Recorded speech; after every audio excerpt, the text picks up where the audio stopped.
पिता और गुरु के अलावा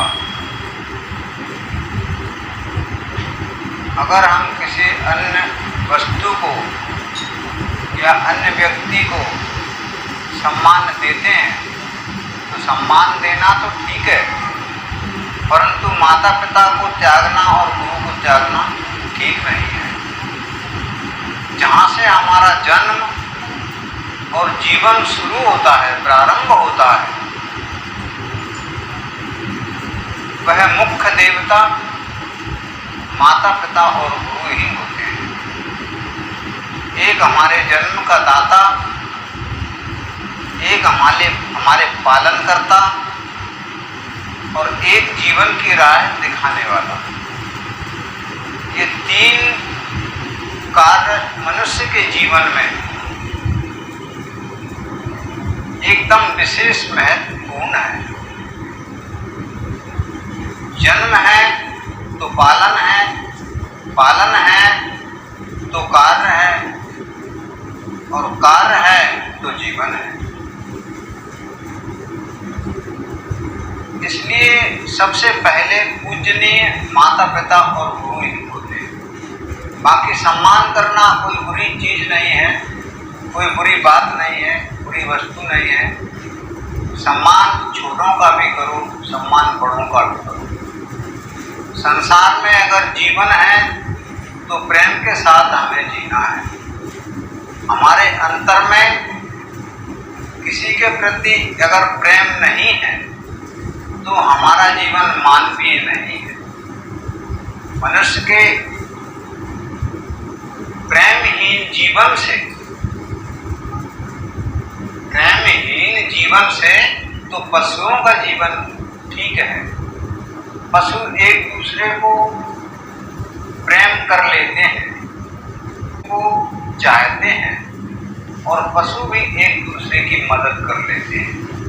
तो फिर हम तो मनुष्य हैं, और मनुष्य संसार में सर्वश्रेष्ठ प्राणी है, बुद्धिजीवी प्राणी है। मनुष्य को सर्वप्रथम माता पिता को और गुरु को सम्मानित करने की जरूरत है। उनकी सेवा और उनकी आज्ञा का पालन करने की जरूरत है। जब हम माता पिता के सानिध्य में, गुरु के सानिध्य में अपना जीवन व्यतीत करते हैं तो हमारे जीवन का बड़ा विशाल विकास होता है। और वह विशाल का विकास हमारा ही कल्याण नहीं, अपितु वह जन जन का कल्याण करता है। संसार में अनन्य प्राणियों का भी वह कल्याण कर ले जाता है। एक जन्म के करने से अनंत जन्मों का लाभ प्राप्त हो जाता है। आज हम किसी को प्रेम बांटते हैं तो हमें भी कल किसी के द्वारा प्रेम प्राप्त होता है।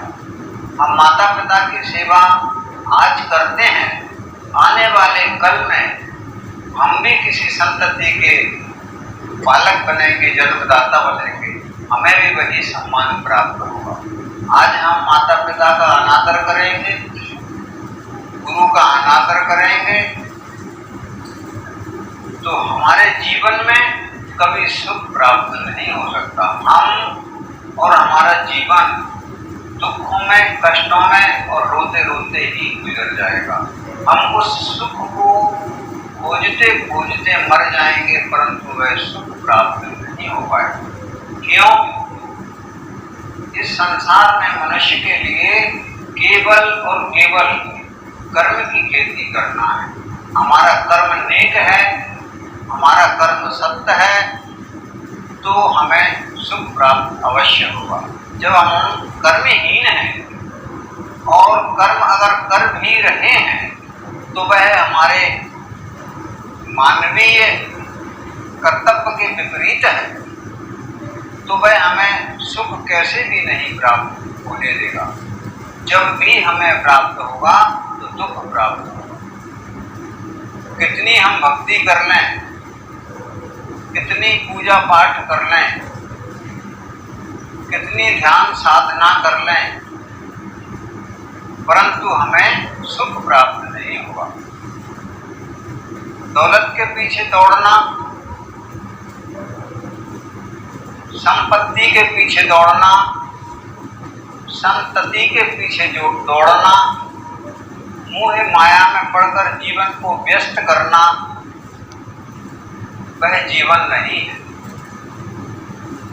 हमारे भरण पोषण के लिए, हमारे सुख सुविधाओं के लिए, हमारे कार्य पूर्ण होने के लिए हमारी व्यवस्था मालिक बना देते हैं। और इतना बल बुद्धि विवेक प्रत्येक मनुष्य के पास है कि वह अपनी जीवन पूर्ति करने के लिए, जीवन यापन करने के लिए इतना धन अर्जित कर लेता है। जब हमारा रोजमर्रा में 100 रुपए का खर्चा होता है एक व्यक्ति का, तो वो उसको 500 दे रहा है मेहनत करके। फिर हम भूख और प्यास को ध्यान में क्यों रखें? अनन्य कितने ही कारण हैं। किसी के 1000 रुपए का खर्चा है तो वो उसको 2000 दे रहा है, किसी का 10,000 का खर्चा है तो वो उसको 15-20 हजार दे रहा है। फिर भी हम दौलत के पीछे दौड़ते हैं। रोजमर्रा में जो हमारा लगता है वह हमें रोज प्राप्त कराता है। किसी को उस मालिक ने, मनुष्य को ही नहीं, संसार के किसी भी प्राणी को कभी भूखा नहीं सोने दिया।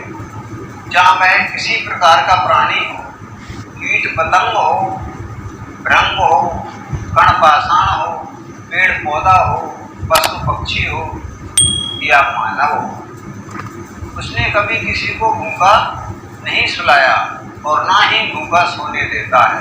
हमें चिंता करने की जरूरत नहीं है। चिंता हम करते हैं तो हमारे दुखों की बढ़ोतरी होती है। चिंता की अपेक्षा हम अपने माता पिता की सेवा करें और माता पिता का हर वक्त, हर समय, हर पल ख्याल रखें और जीवन के प्रत्येक कार्य की हम इस तरह से विधि विधान के साथ उसका मंथन करें, उसका चिंतन करें, उस पर मनन करें। माता पिता गुरु के द्वारा दिया गया ज्ञान, दिए गए वचनों पर अगर हम अपने जीवन को आधारित करते हैं तो फिर हमें किसी प्रकार का कोई दुख कभी नहीं सता पाएगा। बाकी रहा दुख शरीर के कष्टों का, तो ये शरीर है, ये मशीनरी है। हमारे खान पान से, रहन सहन से, वातावरण से, संगति कुसंगति से यह परिवर्तित होता है। इसमें जहाँ हमने थोड़ी सी भी कहीं कमी की तो हमें अवश्य कोई शारीरिक पीड़ा सताने लगेगी। तो इसको कष्ट नहीं, इसको दुख नहीं कहते। ये तो शरीर का रोग है, उसके लिए उपचार बना हुआ है। हर चीज का उपचार है, हमें उस उपचार को साथ लेके चलना। बाकी कष्ट किस बात का है? किसी का बेटा, किसी की बेटी, किसी की पत्नी, किसी का पति, किसी की बहन, किसी का भाई, किसी की पुत्री, किसी की बहू, किसी का पुत्र, वह जो व्यर्थ की आपदाएं पैदा करते हैं, व्यर्थ का क्लेश घर में उत्पन्न करते हैं, वह मुख दुख है, संकट है, ग्रह क्लेश है। सुबह ही हम सोते हैं, जगते हैं, ना ही हमें माता पिता का ख्याल है, ना ही हमें परिवार के अन्य सदस्यों का ख्याल है। वह अवश्य दुख और कलह पैदा करता है। जब हम सुबह प्रभात में बिस्तर का त्याग करते हैं तो हमें आपस में सभी को, एक दूसरे को नमन करना है, प्रणाम करना है, चरण स्पर्श वालों के चरण स्पर्श करना है, उनका आशीष लेना है। उसके बाद में अन्य कारणों में हमें लग जाना है। सुबह की जो बेला होती है उसमें बड़ा आनंददायी सुख प्रकृति उसकी वृष्टि करती है और उस वृष्टि को हम ग्रहण नहीं कर पाते हैं, जिसके कारण भी हमें काफी आपदा सताने लगती है। सूर्य उदय से पहले बिस्तर का त्यागना मनुष्य का कर्तव्य है, लेकिन मनुष्य ऐसा आलसी और नकारा बन गया है कि वह 8, 9, 10 बजे तक अपने बिस्तर को नहीं त्याग पाता, तो उसे अनन्य प्रकार के कितने रोग सताने लगते हैं।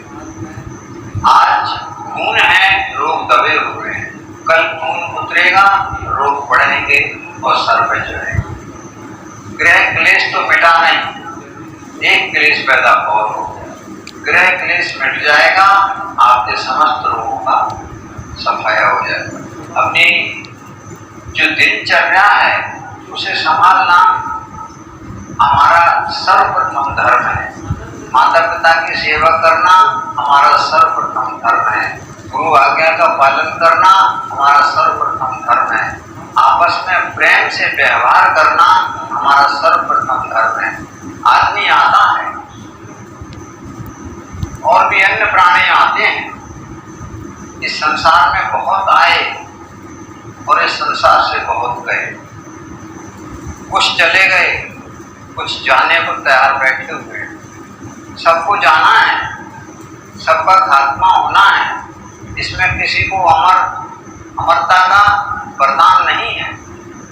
जिन्होंने अमरता के वरदान दिए हैं वो भी इस संसार से अलविदा हो चुके हैं, जिन्हें हम राम, कृष्ण, रहीम, नानक, कबीर, गौतम, महावीर, ईसा मसीह इत्यादि नामों से जानते हैं। और अनन्य कितने भी ऐसे महापुरुष महामानव इस संसार में आए और वह यहाँ से चले गए।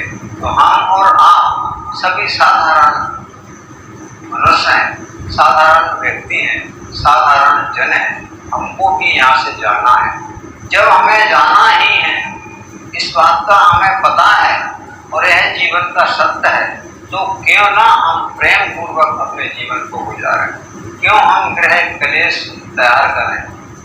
वक्त का कोई पता नहीं है, समय का कोई पता नहीं है, उस मृत्यु का कोई पता नहीं है। जैसे कि एक दुकानदार के पास कब ग्राहक आ जाए और किस प्राणी के पास कब मौत का पैगाम आ जाए, ये किसी को पता नहीं। ये बिगर कहे कब, कहाँ, कैसे और क्यों आ जाए, इसका कोई पता नहीं। क्यों? जो भी प्राणी इस संसार में आया है वह नाशवान बन के आया है, उसका नाश होना है, वह नश्वर है। जब महापुरुष जा सकते हैं तो साधारण पुरुषों की क्या बात है। बहुत बहुत वीर पुरुष इस संसार में आए, ज्ञानी पुरुष इस संसार में आए, प्रेमी पुरुष इस संसार में आए, योद्धा बड़े बड़े पहलवान इस संसार में आए, परंतु सभी को यहाँ से जाना पड़ा। कई कथाओं में आता है कि इतने इतने बड़े योद्धा इस संसार में आए, 9 हाथी 20 हाथियों को अपनी कांखों में चपेट लिया करते थे। उन योद्धाओं को भी, उन वीर पुरुषों को भी यहाँ से अलविदा होना पड़ा।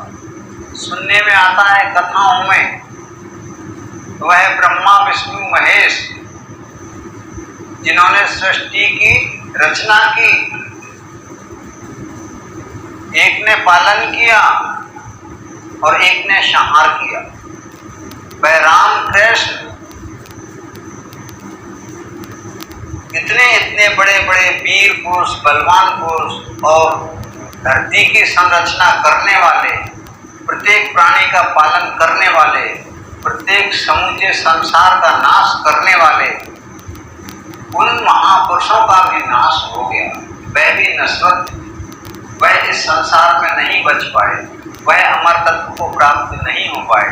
तो फिर हम साधारण मानवों की क्या गिनती है। इसलिए मनुष्य को सुखमय जीवन जीने की जरूरत है। काल कराल का कब हमारे तरफ चक्कर लग जाए हमें कोई पता नहीं। हम काल की चपेट में 24 घंटे हैं। काल के मुंह में हम बैठे हुए हैं। काल का एक जबड़ा धरती है तो दूसरा जबड़ा आकाश है, और हम इसी के अंदर बैठे हुए हैं।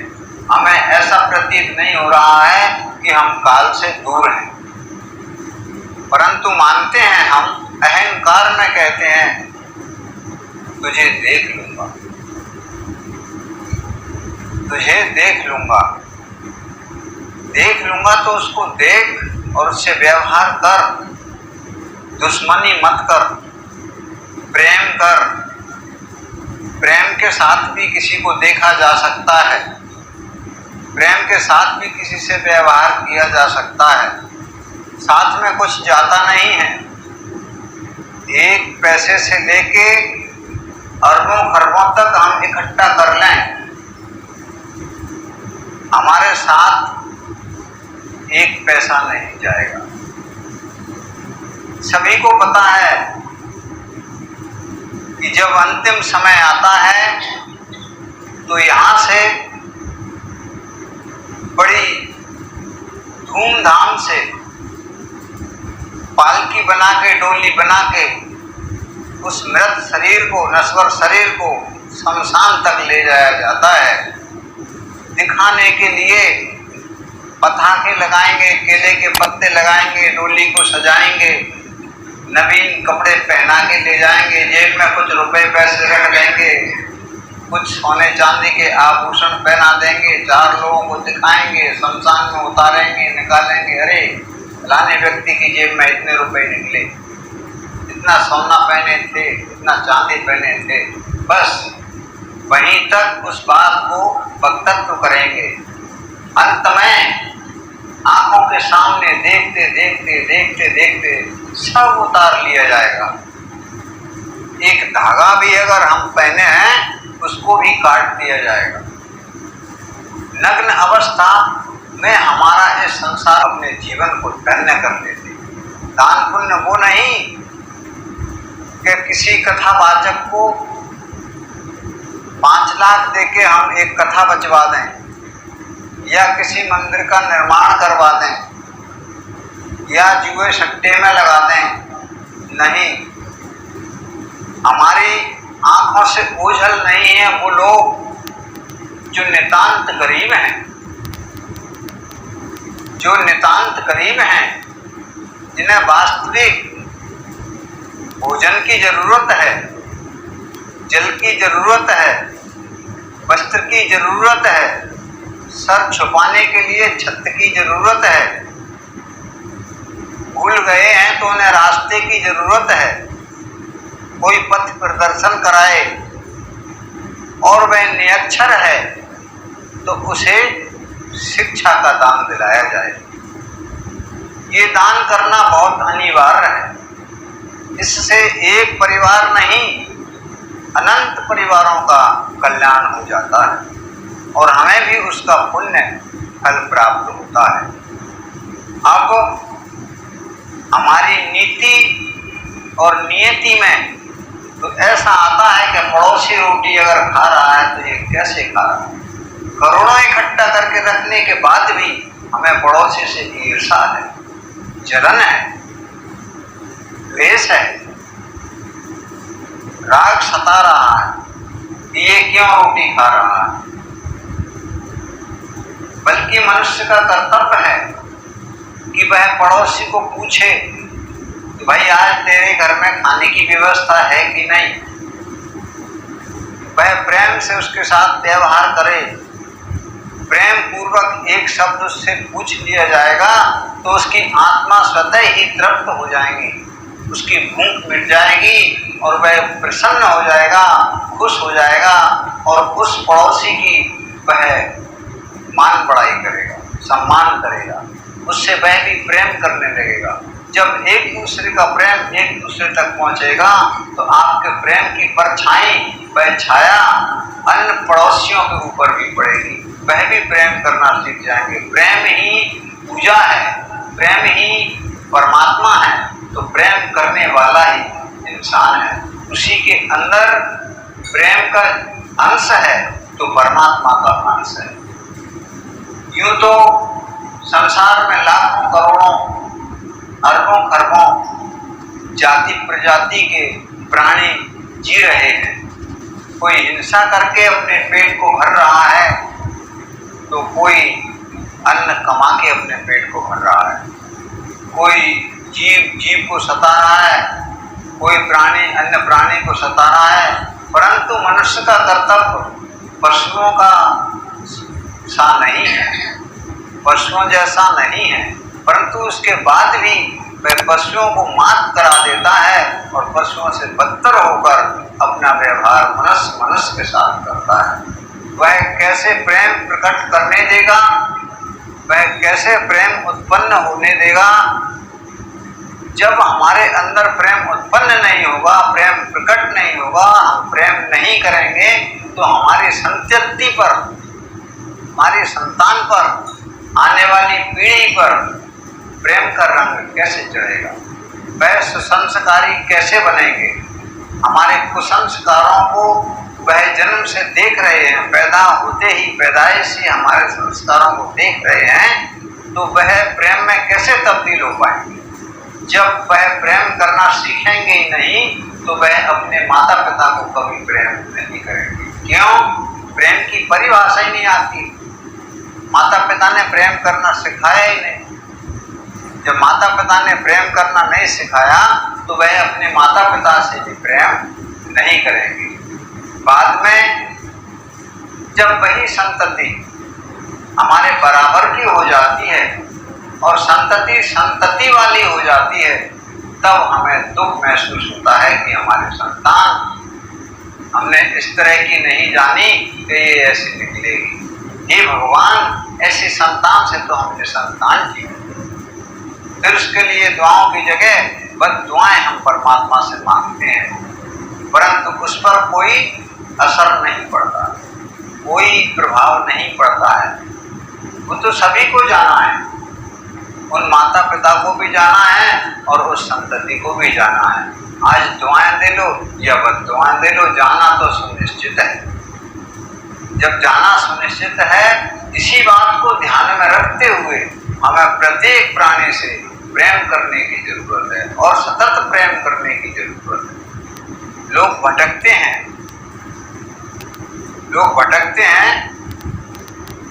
अनन्य दलों पर, अनन्य बलों पर और अनंत महत्ताओं पर। वह भटकना हमारे लिए सदैव हानिकारक है। हम बुद्धिजीवी हैं, हम विवेकी हैं, हमें विवेक लगाना है, हमें अपनी बुद्धि से कार्य करना है, फिर हमें भटकने की जरूरत नहीं पड़ेगी।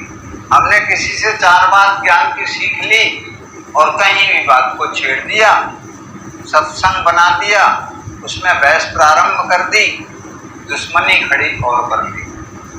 ज्ञान सत्संग दुश्मनी को मिटाने वाली वस्तु है, ना कि दुश्मनी को जन्म देने वाली। तो हमें ज्ञान सच्चा प्राप्त करना है।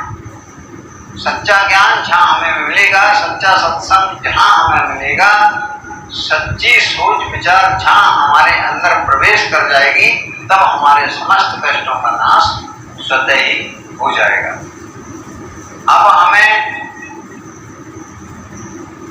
किसी भी तरह से भटकाव की बातें जहाँ प्राप्त होती हैं, हमें तुरंत ही उन पर विचार डालना है, उनका चिंतन मंथन करना है।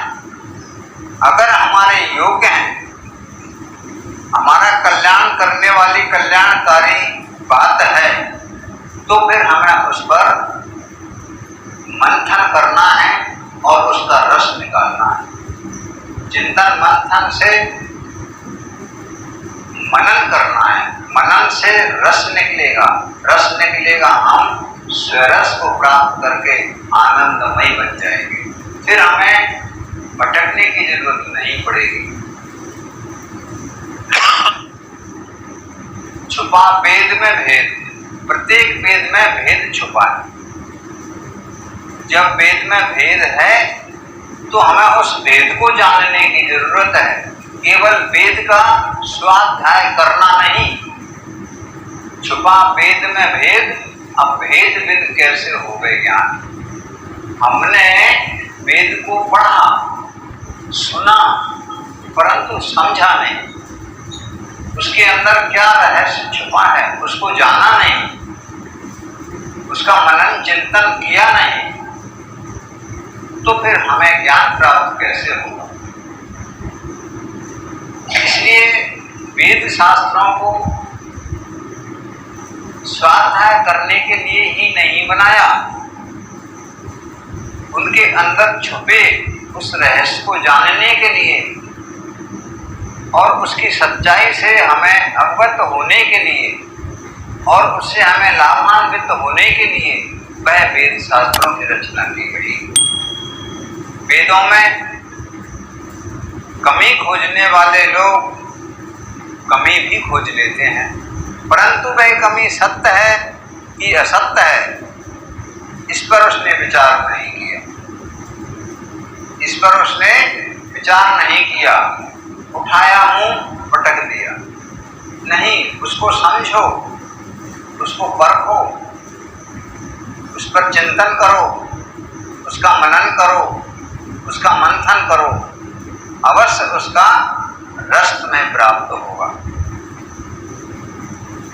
बिना गुरु के ज्ञान मिले नहीं, वेद पुराण बताते हैं। गुरु से ध्यान लगाए संत जन शून्य शिखर चढ़ जाते हैं। संत जन वही नहीं होते कि जटाएं रखा ली, पोशाक बदल ली, माथा पोत लिया और कंधे में झोली डाल के भिक्षा वृद्धि के लिए निकल गए, जहाँ चार लोग मिल गए वहाँ बैठ के अपनी चर्चाएं प्रारंभ कर दी। किसी की भलाई, किसी की बुराई, अपनी बड़ाई, अपना काम बनता और वहाँ से चल देता है। वह अकेला ही संत नहीं है, संत तो आप लोग भी हैं,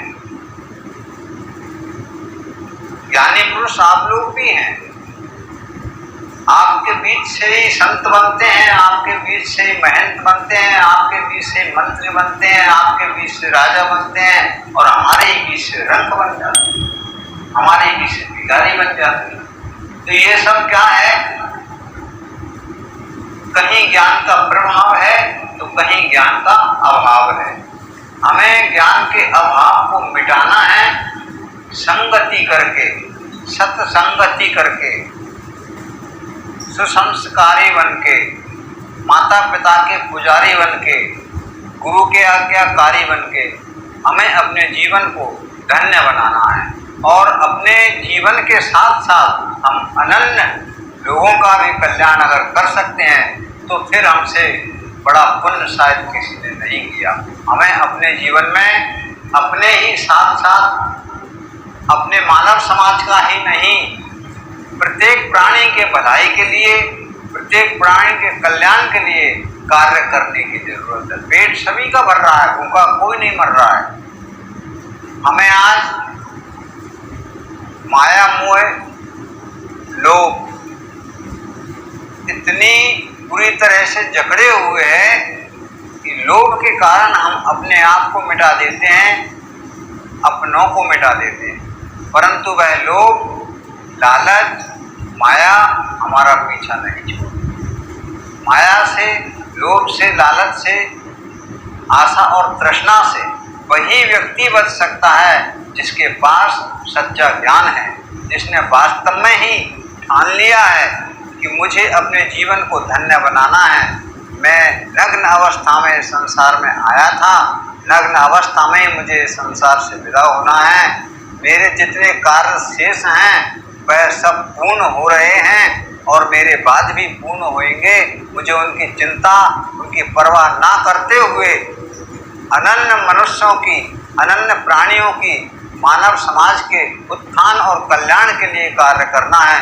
वही मनुष्य इस संसार में श्रेष्ठ मनुष्य बनता है, वही योग पुरुष कहलाता है। बाकी तो संसार भरा पड़ा है, तुमको ज्वारे, शराबी, चोर, लुच्चे, लफंगे, गंवार लाखों करोड़ों अरबों मिल जाएंगे, परंतु हमें उस संख्या को नष्ट करके ज्ञानियों की संख्या लाखों करोड़ों की बना दी है। वह हम एक दूसरे से प्रेम करके, एक दूसरे से स्नेह करके, ज्ञान सत्संग का, माता पिता और गुरु का सहयोग लेकर के, उनसे ज्ञान प्राप्त करके इस कार्य को सफल कर पाने में सफल हो पाएंगे। अन्यथा हमें केवल पेट भरने के अलावा, धन संपत्ति जोड़ने के अलावा, माया मोह में गिरफ्त होने के अलावा और हमारे जीवन में कुछ नहीं रह जाता है। उस समस्त वस्तुओं को हमें यहाँ छोड़ के जाना है, इस बात को हम अच्छी तरह से जानते हैं, भली भांति जानते हैं और सभी को जाना है। यहाँ संसार में जो भी आया वो गया है, ये सबको पता है। कितने कितने महापुरुष हम गिन चुके, सभी यहाँ से रवाना हो गए। अब शेष जो जीव हैं, जो प्राणी हैं, आवागमन लगा है। जो आ रहा है वह जाएगा, जो आया था वो गया। कुछ गए, कुछ जाएंगे, कुछ तैयार बैठे हुए हैं, कुछ जा रहे हैं। हम अपने घरों में बैठे हुए हैं, पता नहीं कितनी यात्राएं, अंतिम यात्राएं इस संसार में चल रही होंगी, तो कितनों के जन्म हो रहे होंगे, कितने दुखों से, कष्टों से जूझ रहे होंगे, कितना ज्ञान पाके आनंदमय अपना जीवन गुजार रहे होंगे। तो जिस खुशी में आनंद आ रहा है उसे उस खुशी का कार्य जरूर करना चाहिए। सुबह शाम ध्यान, संध्या, पूजन, भजन, किसी भी महापुरुष के शास्त्र का स्वाध्याय जिसमें कुछ रहस्य हो उसको अवश्य करना है। आपस में प्रेम प्रकट करना है, प्रेम पैदा करना है। जो नच के मगन है वो नच के मगन रहे, गा के मगन है वो गा के मगन रहे। जो माता पिता की सेवा में मगन है वो माता पिता की सेवा में मगन रहे। जो शिक्षा में मगन है वो शिक्षा में मगन रहे। माने मगन रहने की जरूरत है। प्रेम पूर्वक जीवन को गुजारना है तो आत्म सुख पाना है, तो मगन हमें रहना ही हुआ। कैसे मगन रह सकते हैं वैसे रहो, लेकिन दुष्कर्म में नहीं, गलत भोजनों में नहीं, गलत व्यवहार, गलत संगत में नहीं। जितना हम कर सकते हैं, जितना हमसे हो सकता है उतना हमें अच्छा कर्म करना है, नेक कर्म करना है। माता पिता के पुजारी बन के रहना है, सास ससुर के पुजारी बन के रहना है। आपस में सबसे प्रेम बांट के चलना है, हिल मिल कर रहना है। ये जीवन की नौका है, संसार एक नाव है जिसमें हम सब यात्री हैं। एक दिन हमें अपने अपने स्थान पर पहुंचना है। उस नौका से उतरेंगे, अपना स्थान आ जाएगा, रवाना हो जाएंगे। फिर यहाँ रुकने का काम नहीं है। हमारा काम खत्म, रोल खत्म, हमारी विदाई शुरू। फिर किसी को नहीं रुकना है, जाना सबको है। मरने का नाम सबको बुरा लगता है, लेकिन वही जीवन का सत्य है कि मरना पड़ेगा। कैसे भी मरें, किसी भी बहाने से मरें, मरना पड़ेगा। मरेंगे जब अपना कर्म का फल भोग चुकेंगे। जब तक कर्म का फल नहीं भोगेंगे तब तक मौत हमें ले नहीं जा सकती। कर्म का फल जिस दिन पूर्ण हो जाएगा, वो अच्छा हो या बुरा, वो हमें पता है हमने क्या बोया है, आपको पता है आपने क्या बोया है। वही हमें काटने को मिलेगा, वही हमारे जीवन का सत्य होगा। इसी के साथ मैं अपनी वाणी को विराम देता हूँ। सभी को मेरा सादर हरिओम। आज मैं थोड़ा